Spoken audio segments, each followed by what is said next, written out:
All right. Well, it's Thursday, which means it's story time with Matt. And when looking through, blocking these out, this was one that I was looking really forward to getting to because this is one of those Matt's a nerd moments that is also sprinkled in with, gosh, it's it's fun when you think back to memories you have with friends, and you'll always remember like big events, like in comparison with like this writing, you always got to think of like Disney World or tour or NAU trips, like these kind of bigger events. But sometimes it was just some of the day to day stuff, um, things that catch you off guard, you know.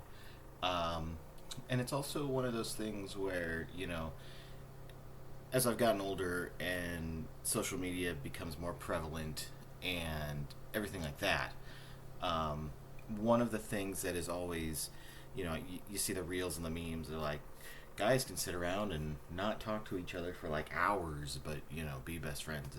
And that wasn't the case with me and my guy friends. Like we talked about things, and today's batch of chapters is a little bit of that, along with a little bit of why the book is titled the way it is, because teenage Matt gets put into a situation or two where, oh boy. But it's also, I get a little lucky that I get to come out of my skin even a little bit more, and that's thanks to choir and the people in it. So, without further ado and rambling, let's get into Recollections with Matt here. So, here we go. Let the world go on below us. We are lost in time. It was also there in the fall that Xan and I found each other at an interesting crossroads. I had still been holding feelings for Meg, and we were still in this, fluid area. I'd be lying if I didn't say I still cared about Emily a little bit, but those feelings were changing.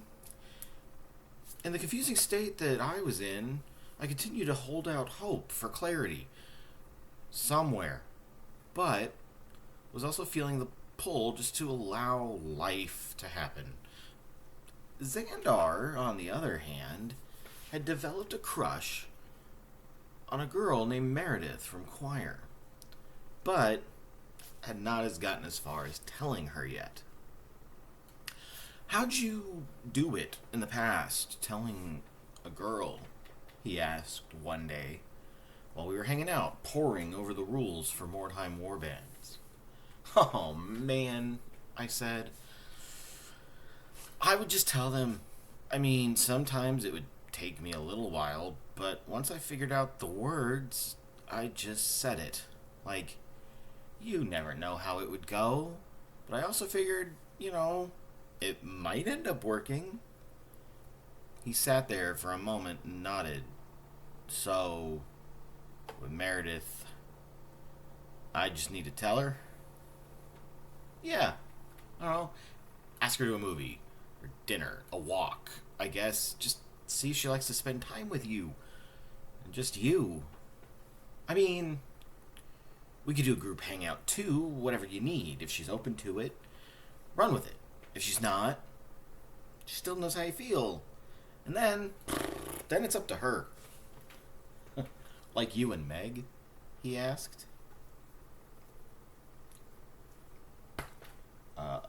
Me and Meg? Me and Emily? I responded with a shrug. I have been told, if something ever changed, Meg would tell me, and here I am.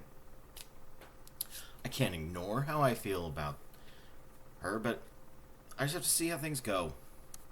But it doesn't mean that it's not hard, but telling them, whatever happens, I don't regret it. I pulled out an REO CD and put it into the CD player. I skipped it to track 7. And then I hit play. I pulled out a small notebook from my drawer, one of 2, where I had handwritten all the lyrics to every REO Speedwagon song up to that point. It was just a way for me to learn the songs. I handed the notebook to Xan, opening it to a page. "It's the perfect song for what we might be feeling right now," I said. And with that, we listened to In My Dreams, a romantic ballad sung about the idea that only in the singer's dreams did the object of his affection love him. When it was over, Xan asked for me to replay it, and I did, with him doing bass level melody while I did a higher baritone, low tenor melody above him. Threw in some mixed harmony too. We listened to it a few more times, just allowing a chance to work out the joys of unreturned feelings. And when it was over, he handed me the notebook back. "I'm going to talk to Meredith tomorrow," he said as I returned the notebook to the drawer in my desk. "Thanks, brother." "Hey, Xan, anytime," was my response. After Xan left, I had started listening to the radio and the mat signal went off. As I came down the steps, my mom and dad were waiting. "Did you see or hear about this?" My dad asked, handed me the paper. "Your mom saw it." Circled was a promo for a concert. I looked at the ad, then at my parents. "Can I go?" I asked. "Yes. Tickets go on sale Saturday, and I'll drive you down there," my dad said. REO Speedwagon and Journey on New Year's Eve, with the concert playing through midnight to ring in the new year of 2001. I knew I was going to empty my bank account if I had to in order to get tickets. And my parents offered to slip a little bit of, pre-Christmas money into the fund if I wanted. "You've got to go with somebody. Go make a good time out of it," my mom said. I called Meg. She was the first one that came to my mind. "Let's go, that would be amazing," she said, much to my internal cheering. "Okay, I'm going to go on Saturday and get tickets. It'll be a late concert, like we're getting done after midnight," I responded. "Oh, that'll be fine. My parents will be cool with it," she said. "What kind of seats?" "Best I can get, honestly," I responded. And that's exactly what I did. The Saturday they went on sale, my dad drove me to the ticket window of the, at the time, America West Arena in downtown Phoenix, and I was 6th in line, and the youngest by like 3 decades. I got into a discussion about REO with some of the, people in line about our favorite songs, or if they've seen them before, why they were my favorite band, and how cool I thought it would be to see Journey live too. When it was my turn, my ask of the attendant of best available was returned with 4th row, seats 3 and 4. "Holy shit," I said as she handed me the tickets. "You'll have such a great time," one of the guys in line said. They both put on a great concert. Returning to the car, I showed my dad the tickets as I got in, and he seemed impressed. Telling Meg about our seats, she didn't seem surprised, as such a concert for me was such an important one. Of course, I would want to go all out. But there was a discussion that we had with each other, and one we approached with each set of parents. "What if Meg spent the night that night?" I asked my parents. They both looked at me. "It'd be late getting out of the concert after midnight or 12:30 at least. Then getting out of the arena. We could drive back here safely, but it might not get us back until like 1:30 in the morning. I promise, I'll sleep on the floor, door open, whatever you ask. But this way she's not on the road?" I think we were a little surprised when both of our parents agreed. Or at least I was. The parents all thought it was a good idea and knew we'd be amped up from the concert, so it was more important for us to take our time than rushing home to beat a curfew. Meg would call her house and let them know when she got back, our place if she wanted, but all four parents told us to have a great time. Hey Matt, can I borrow some of their CDs to learn some of the songs? Meg asked me after our parents okayed the sleepover. You got it, I'll bring them to school tomorrow, I said, pulling out both bands' greatest hits compilations. With tickets bought and in a safe spot, all I had to do was wait for close to 2 months to pass by. And as fun as 2000 was, and still having some choir stuff to do before the break, I was already excited for what 2001 could bring. You knew just what I was there for. You heard me saying a prayer for. That fall, one night at one of Crystal's get-togethers, we were just watching movies, hanging out, having fun, and having just finished The Breakfast Club, our musically entwined group just started to fire off random songs. With everyone taking turns, Emily mentioned how much she enjoyed the song Blue Moon, the old classic that became a doo-wop staple by the Marcells. David and I exchanged looks and busted out some bass notes. Bomb a bomb a bomb a bomb bomb a bomb a bomb a dang a dang dang a ding dong ding blue moon blue moon blue moon, and we introed the song. And as we did, Emily immediately went into the lyrics. After the first verse and chorus, she was joined in harmony by Crystal and Kate, and Blaine started to add in some tenor to go with it. We let the song go a few rounds. David and I continued to play in the background. Emily singing on the melody again continued to solidify that I would just listen to her sing anything. And even Meg got into it, singing along as well. Our little group all just seemed to catch each other's eyes in unison, bringing the song with me and David hitting that final and low blue moon. And we all burst out laughing. We continued working through other songs, including Going to the Chapel, that maybe a few of us knew or would make up some harmony to do, just to kill time before settling in for another movie in the night. Doo-wop and early 50s rock and pop would follow us into Downbeat along the same time as we came into the choir room one morning and Wendy had some new music to hand out. We've been working on a series of projects, and by that point we had the Christmas concert, we were going to go caroling at the hospital again, and with the new dinner theater madrigal thing, we'd be putting on a heck of a lot of things in the next month. So when we looked at the music, thinking it would be more in line of that, we were surprised to see a couple of pop songs. I wanted to have these in our back pocket for when we go to middle schools or do things around the school, she said. I know some of what we sing may not be for everyone, while these might. The choir's enjoyment of the sound bites and other a cappella groups such as Rockapella and Inside Out seemed to catch Wendy's attention, and as we all settled into our sections to go over the songs, she picked out Brandon to take the first solo. As she plucked out the notes, it was pretty clear that a lot of us knew what these songs were, and the first on the docket was In the Still of the Night by the Five Satins. Again, Brandon had gotten into downbeat and a cappella from a breakout performance in the theater department's Grease the year before, and was was a natural for such a high, swoon-worthy song. The ladies, of course, responded in kind.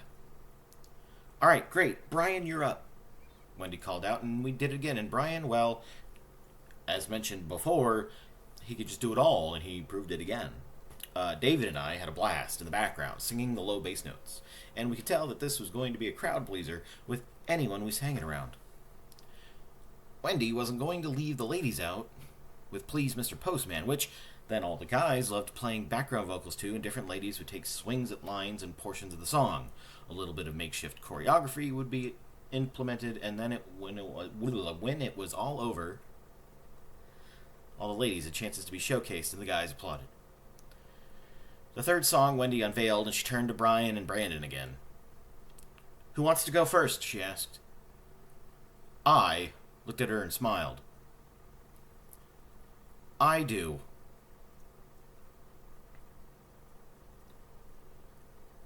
I need you, darling, so come go with me.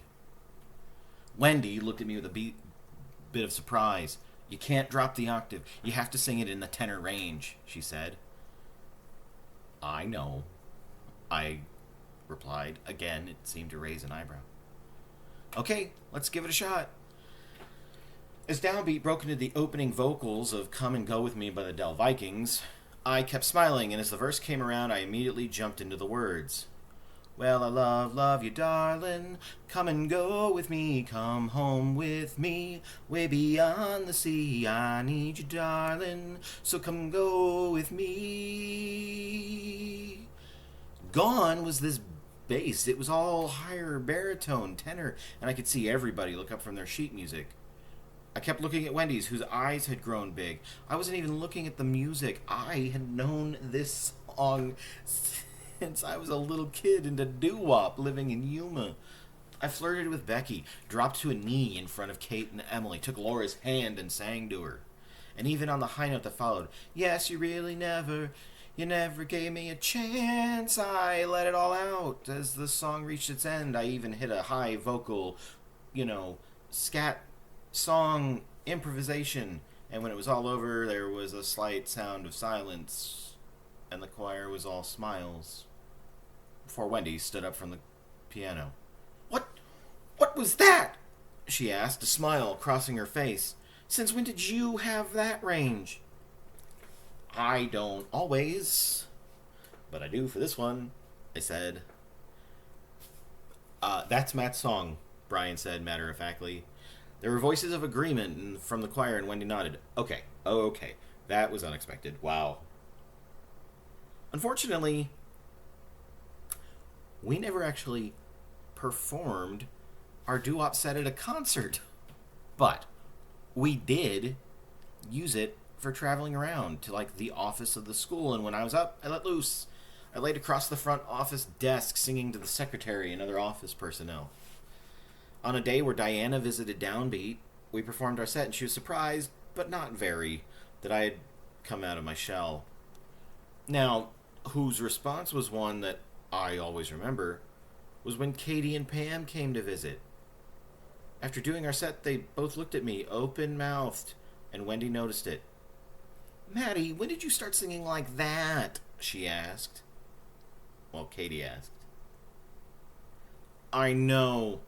That's what I said, Wendy responded. I'd found a niche and shrugged. Listen, I was okay with being comedy when needed. Jack, The Medley, Love Shack had all shown I could perform, but were easy to rely on as a bit of a comedy act. But this was honestly a little bit of an ego boost for me. Music I knew and loved to perform with an absolute kick-ass group who I loved dearly, singing a bit of backup. When we went to Centennial Middle School one morning to perform for their 8th grade choir, a way to show what Mountain Point could do, we did a few songs, and then Wendy looked at us. Okay, Matt, you're up. She blew into the pitch pipe she carried with her as a way to start us when, we'd be ready to perform. And the choir immediately launched into their dom, dom, dom, dom, dom, diddy dom, and I went right into it. As I moved around the room, there was a young girl sitting in a little off from everybody else at a table, and I immediately just began singing to her. Singing with a smile and a wink. She smiled back, and she blushed a little, and I could catch the other kids looking at her and smiling. When we finished, I gave her another smile, and they clapped. Then after a little bit of chat with the different students, we all piled into the school van we took over. I found a seat, and Emily climbed in and sat next to me. Hello, my queen, I said as she sat down. What you did in there was so awesome, she said. It was nothing, I replied. I mean, for the girl, she continued. I used to be that girl. And to have a guy from a high school choir sing to me like that, she's going to remember that. We rode back to Mountain Point, and she leaned against me, and we kept talking, making our way back to school, and going through the rest of Downbeat and Acapella, and then continued our way through the day.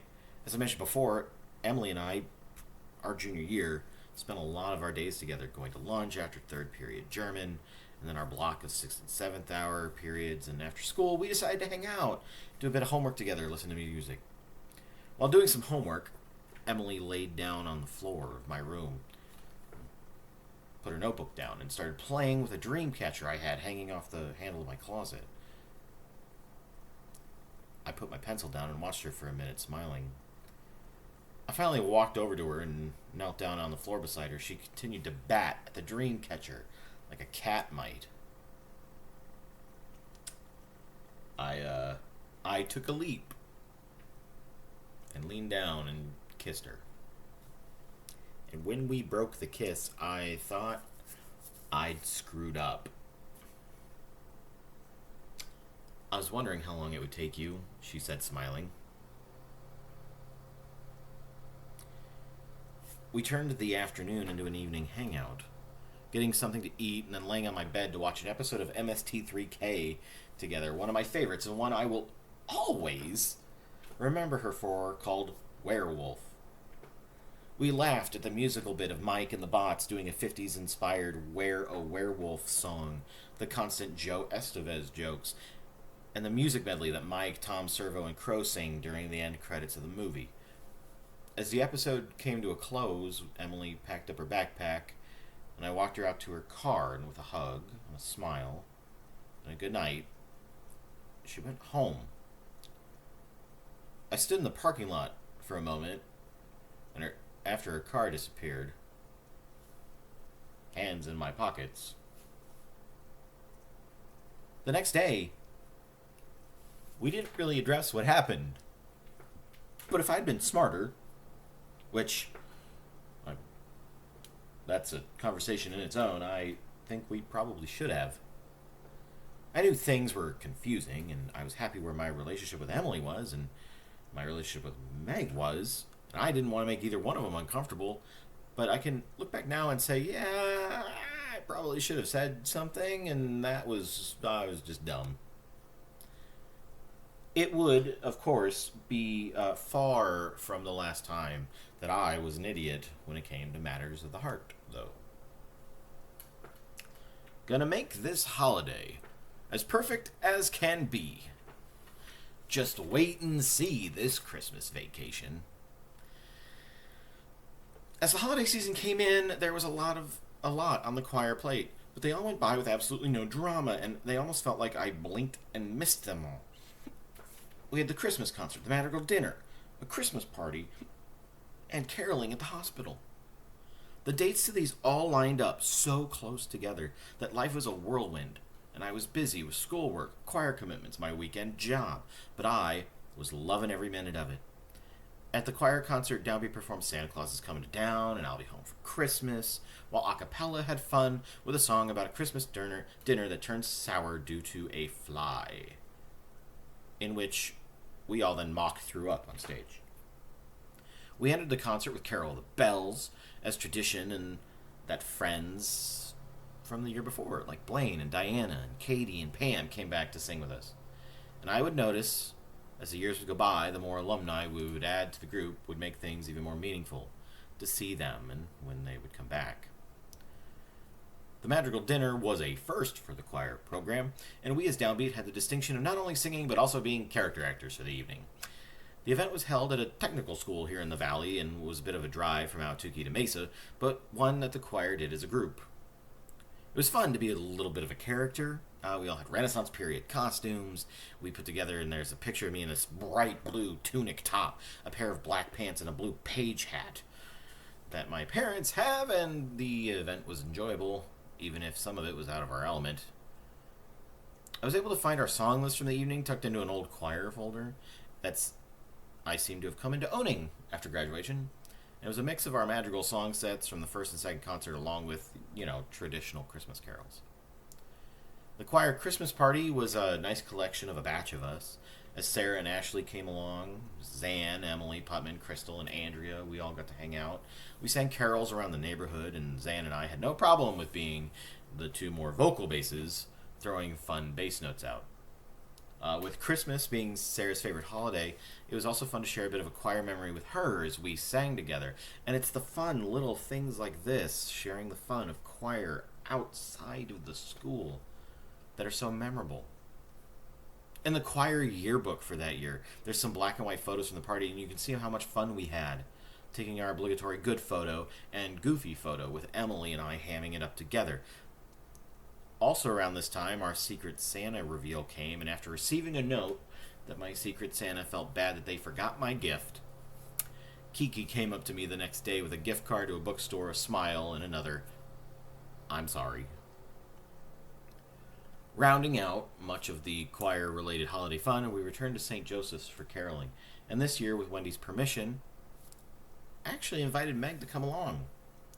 Meg and I continued, with everything that we were doing, and we were gearing up for our concert. We just spent most of our time together, going to movies or dinners, and just passing notes to each other throughout the day. So inviting her was just something to do, something to share with her, and especially since Emily and Kate were in Downbeat, we could all hang out. When we arrived for caroling, Meg and I arrived together, and we all met up with my mom. We decided to forego any fancy dress, but showed up with Santa hats and reindeer antlers to carol for employees and patients. When we arrived, they had even set up a small area with a piano and for us to practice, relax, an area where we could leave our stuff as we caroled, and we brought songbooks and smiles. It was here where Wendy gifted me with my own pitch pipe, explaining that from now on, when we did any events, gigs, or performances and needed it, she'd have me be the one to give pitch. I found this to be quite humbling and an honor, because she saw it as a sign of leadership in choir, for someone to be in charge of, making sure we all remembered what notes to come in on.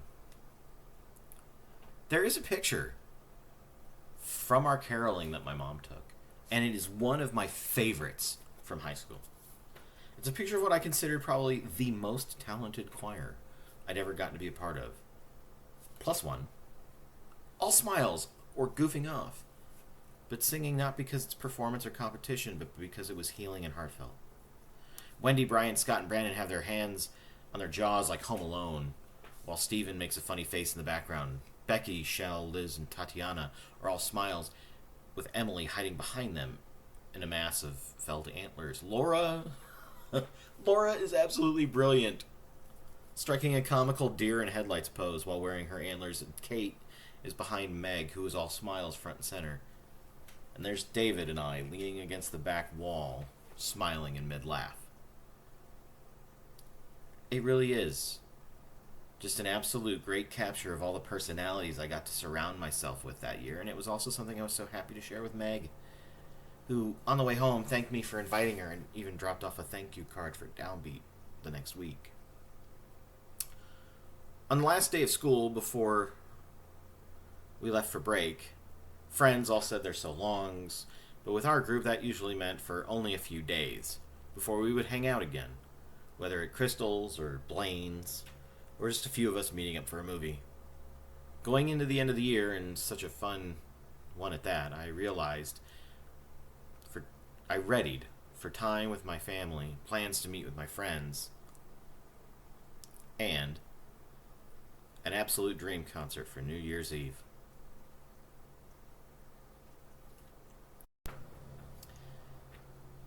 And I meant every word I said. When New Year's Eve finally arrived, I was excited as fuck. My parents had clipped out ads of the newspaper for me to keep, and the day of the concert, Meg came over and hung out, and we watched movies and listened to the Beatles' one album, which had been released, singing all sorts of Beatles songs and getting ready for our concert. We decided on our go-to place of Fuddruckers to grab a bite to eat on the way in downtown Phoenix, and when we arrived and parked and made our way inside, it was definitely interesting to see that we were probably the youngest fans by several decades. The first thing we did was stopped at one of the souvenir stands where I bought a pair of shirts. One, a sleeveless red one with the REO Speedwagon logo on it.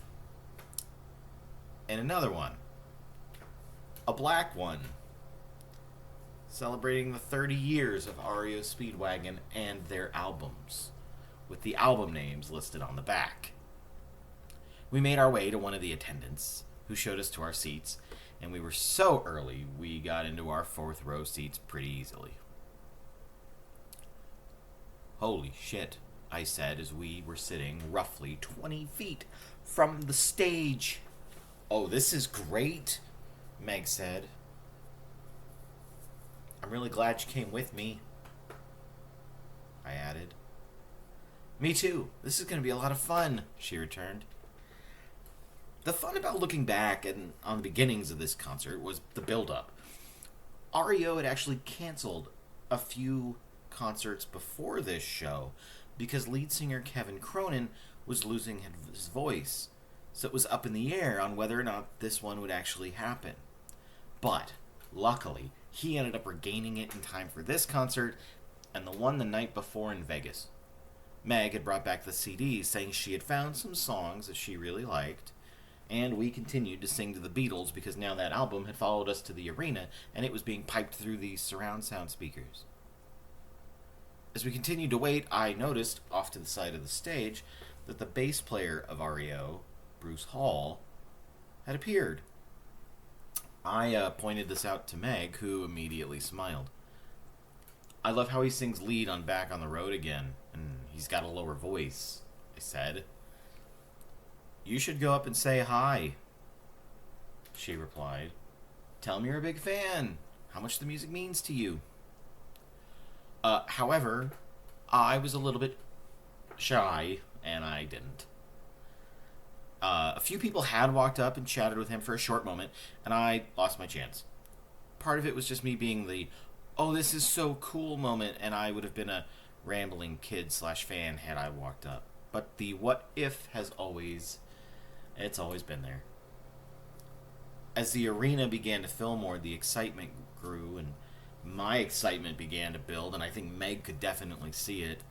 And she got into it too. I threw on the black REO Speedwagon shirt I bought and was absolutely ready for my long-awaited concert. The one I had been dreaming about for years while singing REO songs in my window. They were the band whose music meant the most to me. When the lights dropped and the concert started, they kicked off the show with Don't Let Him Go. And I figured that the set list would be similar to a CD that they had put out earlier in the year with Styx called Arch Allies, a live concert that they had done. They played through Music Man and Take It on the Run before throwing in Keep Pushin', and Kevin Cronin told a story, following it up with Can't Fight This Feeling and Tough Guys. The seventh song of the set, though, was one that both made me laugh and cheer and scream sing along as That Ain't Love made an appearance. When it came for Time for Me to Fly, Cronin led into it saying it's a song dedicated to all the fans who have supported them for years and continue to do so. And Meg leaned in. That's you, you know, she said, and I couldn't stop smiling. I was having an absolute blast, and we sang along. Back on the Road Again was next, and as the last guitar riff echoed through the arena, Cronin sat down at a piano and began playing the opening chords to Keep On Loving You, to Rising Cheers. Meg took my right hand and leaned into me. If there is one song of theirs I think you should sing, it's this one, she said. A comment I would always remember. And so I did. and so did she in parts. And we smiled and swayed as lighters lit up the arena. Roll with the Changes, my personal favorite song of theirs, was followed by an encore of Ridin' the Storm Out and 157 Riverside Avenue, before the band thanked us for coming and left the stage. During the intermission, we quickly ran for drinks, and I contemplated buying more shirts or souvenirs, but decided against it because, I'm 16 and quasi-poor. And we returned to our seats with a few minutes to spare. "What do you think?" she asked. "This has been perfect," I said. "Really. Thank you for coming." "Thanks for asking me. It's a great way to spend my New Year's Eve." Listen, I really have to say how much this concert, this first half especially meant. I believe and still believe in music as the great communicator, that music finds you when you need it, that connection with music is a real thing because of how music affects you. And the music gods will send what you need when it's time. And REO Speedwagon had become so important to me almost as soon as I entered into high school. It got me through so much, especially sophomore year. And the idea of seeing them live for the first time on New Year's Eve at that great age of 16 was just everything falling into place perfectly. I was one of thousands in the arena that night, but it's a good chance that Meg and I were the only ones there to see them for the first time. And it was so cool to be 4 rows away, to be with Meg, no matter what was going on with us at the moment. Sharing that with her was amazing. It was perfect, really. She had listened to and learned some of the songs to be part of the concert experience, singing with me. And even though I hadn't taken her advice to walk up to Bruce Hall, which, yes, I should have done, but I was an idiot, the fact that she thought about it was touching. The lights dimmed again, and Journey took the stage. And the night continued to be memorable.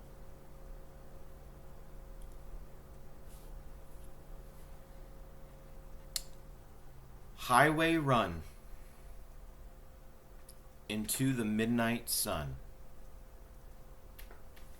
When Journey hit the stage, they immediately launched into separate ways, and Ask the Lonely followed up with Stone in Love. The last of those songs is one that I look back on and smile, and I think of my sophomore year with Meg and Emily. Because things sure can be confusing at times, but they can also be fun, and at the time, maybe things weren't all that different by this point in junior year either. Only the Young was followed by a song called Higher Place, which was a preview of their upcoming album. Send Her My Love, Lights, and Who's Crying Now led into piano solo by Jonathan Cain and Open Arms. More new stuff followed, including a song called All the Way, which is a song I absolutely love.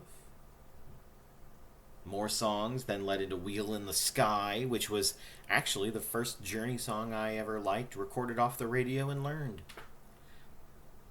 As midnight loomed, we erupted in cheers as REO came back onto stage, bringing drinks out for Journey. With the bands on stage, we counted down the new year, and Meg put her hand in mine. 5, 4, 3, 2, 1. Happy New Year! We all shouted together. We looked at each other, and Meg leaned into me, and we kissed. At first it was short, but it grew, and we wrapped our arms around each other as REO and Journey began to sing Old Lang Syne, soon joined by all of us in the crowd. We smiled and continued holding hands as REO left the stage, And Journey finished with Be Good to Yourself, their wish for us in the new year, and Any Way You Want It. They walked off, and we did the obligatory audience callback for an encore, and they obliged. Don't Stop Believin' was next, and then Lovin', Touchin', Squeezin' was the follow-up. They said they had one more song for us, and as the piano began for Faithfully, Meg leaned in. "This is such a good love song," she said. I turned to her, and we kissed one more time.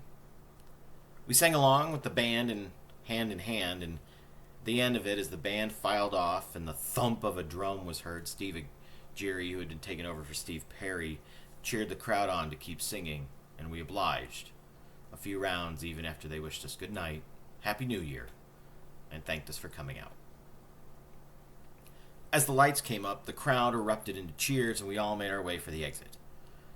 The ride home was recovering from the ringing in our ears, and I was even more sold on Journey as a band moving forward.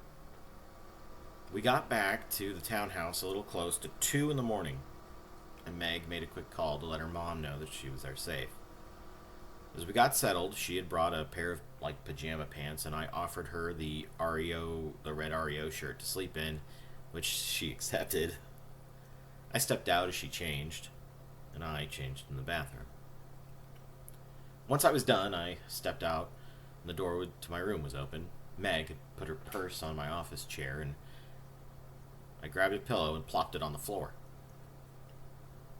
"What are you doing?" she asked. "Sleeping on the floor," I replied. "I don't mind if you sleep up here," she said. Oh, my brain froze for a second. "Neither would I. But I don't want my parents thinking anything happened, because then they might tell yours." That was my reasoning. "Okay," she responded. We kissed one more time, and I laid down, and I put my hand up on the edge of my bed. I felt Meg take my hand, and it didn't take long for us to fall asleep. When we woke up the next morning, we got breakfast and hung out for a bit before she headed home, and I sat in my room playing over the last 24 hours in my head. I had a few more songs in my head and in my heart for Meg. I had gotten to see my favorite band, and now probably my second favorite band, in a concert together. In an amazing, absolutely memorable setting, and it registered to my dorky, hopeless, romantic self that I had even gotten a New Year's kiss. And I shook my head at the fact that I could have at least laid in the bed, and Meg had even asked me to. "Matt, you're an idiot sometimes, you know that?" I said to myself. And with that, we have exited the Y2K year, entered 2001, half of my junior year is over, and the first time of, I'm going to be honest here, a couple times that I have seen REO, Speedwagon, and Journey has come to a close. Again, yeah. This is one of those that, I can instantly, I can still hear it in my head. And this is me being a dork and funny and sharing nerd stuff because I'm that guy.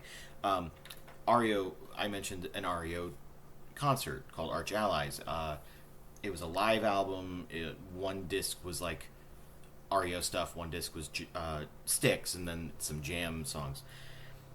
They actually had released a solo of that called Plus that actually added Keep Pushing and oh my god, That Ain't Love. And so what's funny is there is a live CD of the set list of the concert I saw including like one of the stories Kevin Cronin told. He told it multiple times on the tour. Um, on the Journey side, Journey actually recorded their set list for the concert the night before in Vegas as a DVD that I own.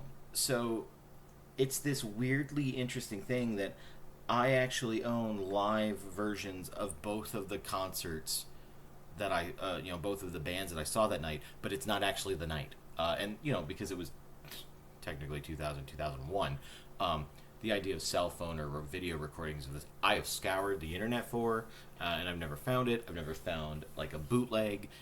So it is one of those that live on in my memory while also having not the exact but pretty close to recordings of it somewhere in my collection. This also begins another relationship that I have with music going forward. One of the things that I mentioned in the very beginning, way, way, way back in like video one, is that music allowed me to find soundtracks to people, and this is part of it. There are songs that I distinctly hold to certain people. I will hear in my dreams, and I can remember sitting in my little office chair at this like desk covered in paint and glue and writing, and Xan sitting on the edge of my bed, and us holding up, or using these notebooks to sing, or the idea that now, I will still get messages from people, or photos where someone is listening to REO Speedwagon and they go, "Thought of you." And I don't know, it's neat and it's dorky, but it's still part of that thing of capturing those core memories, using a bit of a Disney reference here. My Inside Out brain would be amazing. That you just remember, and this is part of it. This really kicks off the fact that I love going to concerts, and I have seen so many, and I don't plan on stopping, because the other thing that I have told people is like my musical interests of the 1980s and classic rock. All those bands are getting older, and I only have a set amount of time before that I get to see them. So at the time of this recording, to give you an idea of like what I have slated the rest of the year, I am going to see Journey and Def Leppard. I am going to see Heart. I'm going to see the Steve Miller Band. I'm going to see Men at Work. I'm going to see Cheap Trick. I'm going to see Cyndi Lauper. And I'm going to go see REO Speedwagon again. And this time I have third row tickets. Anyway, music is kind of fun, and it's great to see that the relationships that I have with people can be tied to music, because it is one of those things that we can sit and talk about and have memories to, and hopefully somewhere, sometime, when you see that I add the playlist down below, you click along and find a song you like, or roll your eyes at how many REO Speedwagon songs I bombard you with in this show. So, anyway, we're on to the next one, but for now we're done. As always, thank you again for spending time reliving some dorky memories with me. Be good to yourself, and keep on rolling.